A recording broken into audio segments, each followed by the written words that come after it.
Subversion is the term, if you look in a dictionary or criminal code to that matter, usually is explained as a part of activity to destroy things like religion, government, system, political, economical system of a country.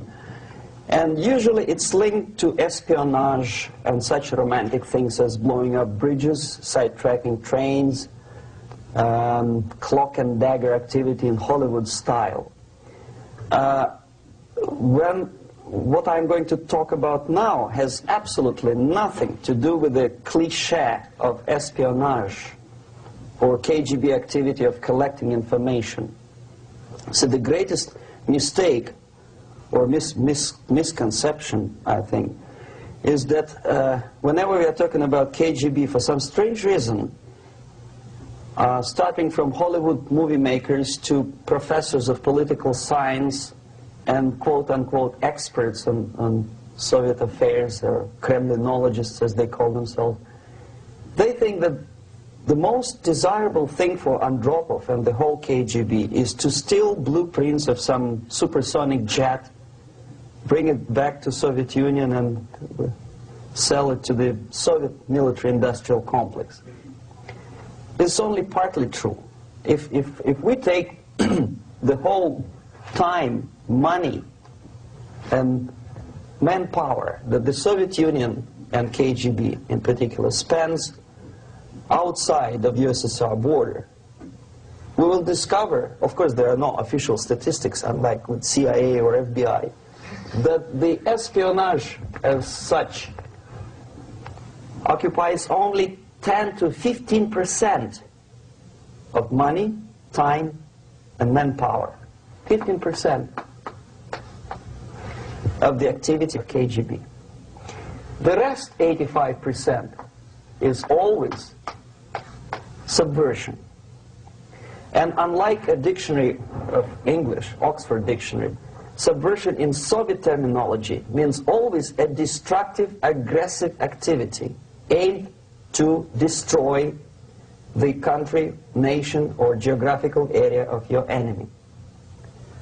So there's no romantics in there, absolutely. No blowing up bridges, no microfilms in Coca-Cola cans, nothing of that sort.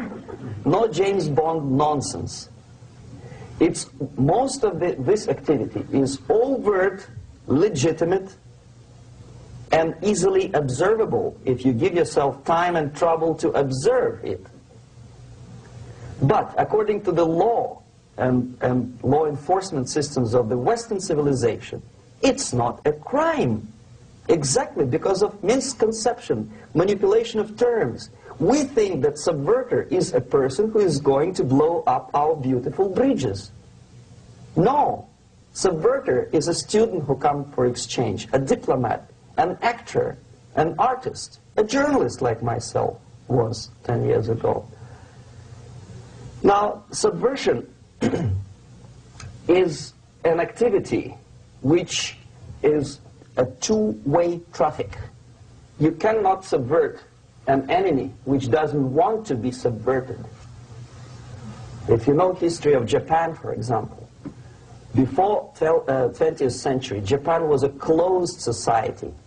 The moment a foreign boat comes to the shores of Japan, the Imperial Japanese Army politely tells them to get lost. And if American salesman comes to the shore of Japan, let's say 60 or 70 years from now back, and says, oh, I have a very beautiful vacuum cleaner for you, with the good financing, he says, please leave us, we don't need your vacuum cleaner. If they don't leave, they shoot them to preserve their culture, ideology, traditions, values intact. You were not able to subvert Japan. You cannot subvert Soviet Union because the borders are closed. The media is censored by the government. The population is controlled by the KGB and internal police. With all the beautiful glossy pictures of Time magazine and Magazine America, which is published by the American embassy in Moscow, you cannot subvert Soviet citizens because the magazine never reaches Soviet citizens. It's collected from the newsstands and thrown to garbage can. Subversion can be only successful when the initiator, the actor, the agent of subversion has a responsive target. It's a two-way traffic. United States is a receptive target of subversion. There is no response similar to that one from United States to the Soviet Union. It stops halfway somewhere. It never reaches here. The theory of subversion goes all the way back 2,500 years ago. The first human being who formulated the tactics of subversion was a Chinese philosopher by the name of Sun Tzu.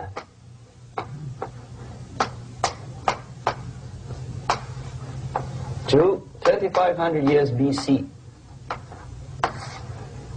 He was an advisor for several imperial courts in ancient China. And he said, after long meditation, that to implement state policy in a warlike manner, it's the most counterproductive, barbaric, and inefficient to fight on a battlefield. You know that war is continuation of state policy, right? So if you want successfully to implement your state policy, and you start fighting, this is the most idiotic way to do it. The highest art of warfare is not to fight at all, but to subvert anything of value in the country of your enemy, until such time that the perception of reality of your enemy is screwed up to such an extent that he does not perceive you as an enemy, and that your system, your civilization, and your ambitions look to your enemy as an alternative, if not desirable, then at least feasible. Better red than dead. That's the ultimate purpose, the final stage of subversion, after which you can simply take your enemy without a single shot being fired, if the subversion is successful. This is basically what subversion is. As you see, not a single mentioning of blowing up bridges. Of course, Sun Tzu didn't know about blowing up bridges. Maybe there were not that many bridges at that time. But the basics of subversion is being taught to every student of KGB school in USSR and to officers of military academies. I'm not sure if the same author is included in the list of reading for American officers, to say nothing about ordinary students of political science. I had difficulty to find the translation of Sun Tzu in the library of a university in Toronto and later on here in Los Angeles. But it's a book which is not available. It is forced to every student in USSR. Every student who is taught to be dealing further in his future career with foreigners. What subversion is? Basically, it consists of 4 periods, time-wise. If we start from here and go this way, time, right? This is the beginning point. The first stage of subversion is the process which is called, basically, demoralization. It says for itself what it is.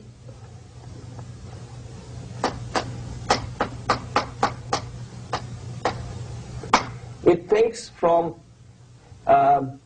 say, 15 to 20 years to demoralize a society.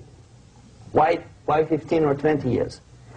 This is the time sufficient to educate one generation of students or children. One generation, one lifetime span of a person, a human being, which is dedicated to study, to shaping up the outlook, ideology, personality.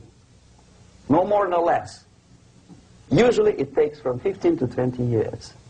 What it includes? It includes influencing, or by various methods, infiltration, propaganda methods, direct contacts, doesn't really matter. I will describe them later. Of various areas where public opinion is formulated or shaped. Religion, educational system, social life, administration, law enforcement system, military, of course, and labor and employer relations, economy. Okay? 5 areas. I will not write them down because we will not have enough space. Sometimes when I describe all the methods, students ask me question, are you sure this is the result of the Soviet influence? Not necessarily. You see, the tactic of subversion, about which I'm talking, is similar to the martial art, the Japanese martial art.